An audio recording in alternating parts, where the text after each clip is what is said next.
Hi mga mi, for today's video nga is naghahanap nga pala kami ng makakainan namin for lunch for today's video. Dahil birthday ko nga nung araw na yan mga mi is naisipan nga pala namin pumunta sa Lola Sisa Grill and Kambingan Eat All You Can. Dahil nasa Pampanga na nga rin kami mga mi ay nagpunta na nga rin kami sa branch nila doon sa San Fernando, Pampanga, pero close pa nga rin sila nung mga oras na yan. Kaya ang ginawa namin mga mi is umuwi na lang kami sa Bulacan at sa Baliwag na nga lang kami pumunta. Sakto nga yung dating namin mga mi dahil lunchtime na, ayan. Medyo maulan pa nga nung araw na yan. Siyempre mga mi dahil birthday nga natin for today's video, ayan, nakakatuwa nga dito sa Lola Sisa dahil pag birthday mo ay free ka na. Yes mga mi, free ka na, wala ka nang babayaran. Kaya maganda talaga mga mi is may dala kayong ID para mapatunayan yung birthday nyo today.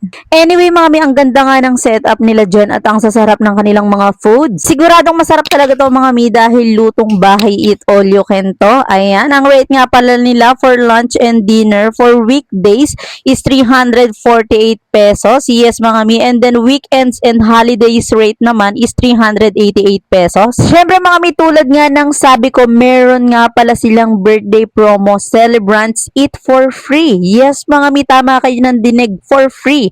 Ayan, basta bring 3 paying adults on the day of your birthday and then bring 5 paying adults on the day within your birthday month. O di ba mga mi, napakabongga. At ito pa nga mga mi, meron nga rin pala silang free function room available on any occasion. Birthday, weddings, engagement, christening, seminars, etc. etc. mga mi, available yan dito. Anyway mga mi, located nga pala to sa Baliwag, Bulacan. Yes mga mi, in front of SM Baliwag. Sa tapat po mismo ng SM Baliwag. At open nga pala sila mga mi from 10 a.m. to 10 p.m. Napakasasarap nga ng mga pagkain dito mga mi dahil talagang mananawa ka dahil sa sobrang daming menu. Ayan. Anyway mga mi, yung mga kids nga pala 4 feet below is half lang yung babayaran. Yes mga mi, dahil yung mga anak ko nga is maliliit pa, kaya kalahati lang din yung binayaran namin. Anyway mga mi, galing nga pala kami sa staycation namin sa Azure. Kaya yan, syempre birthday ko nga nung time na yan, kaya naghanap na lang kami ng makakainan namin dahil nag-check out na din naman kami nung time na yan. Dahil after nga din na yan mga mi is uuwi na rin naman kami sa Nueva Ecija. Super nag-enjoy nga kami dito mga mi dahil sobrang sasarap ng pagkain nila sa Lola Sisa. Talagang babalik din kami ulit dito dahil masasarap yung luto nila. Ayun lang naman mi for today. Kung natakam ka nga sa masasarap nilang pagkain, ayan, itry nyo na nga dito for any occasion.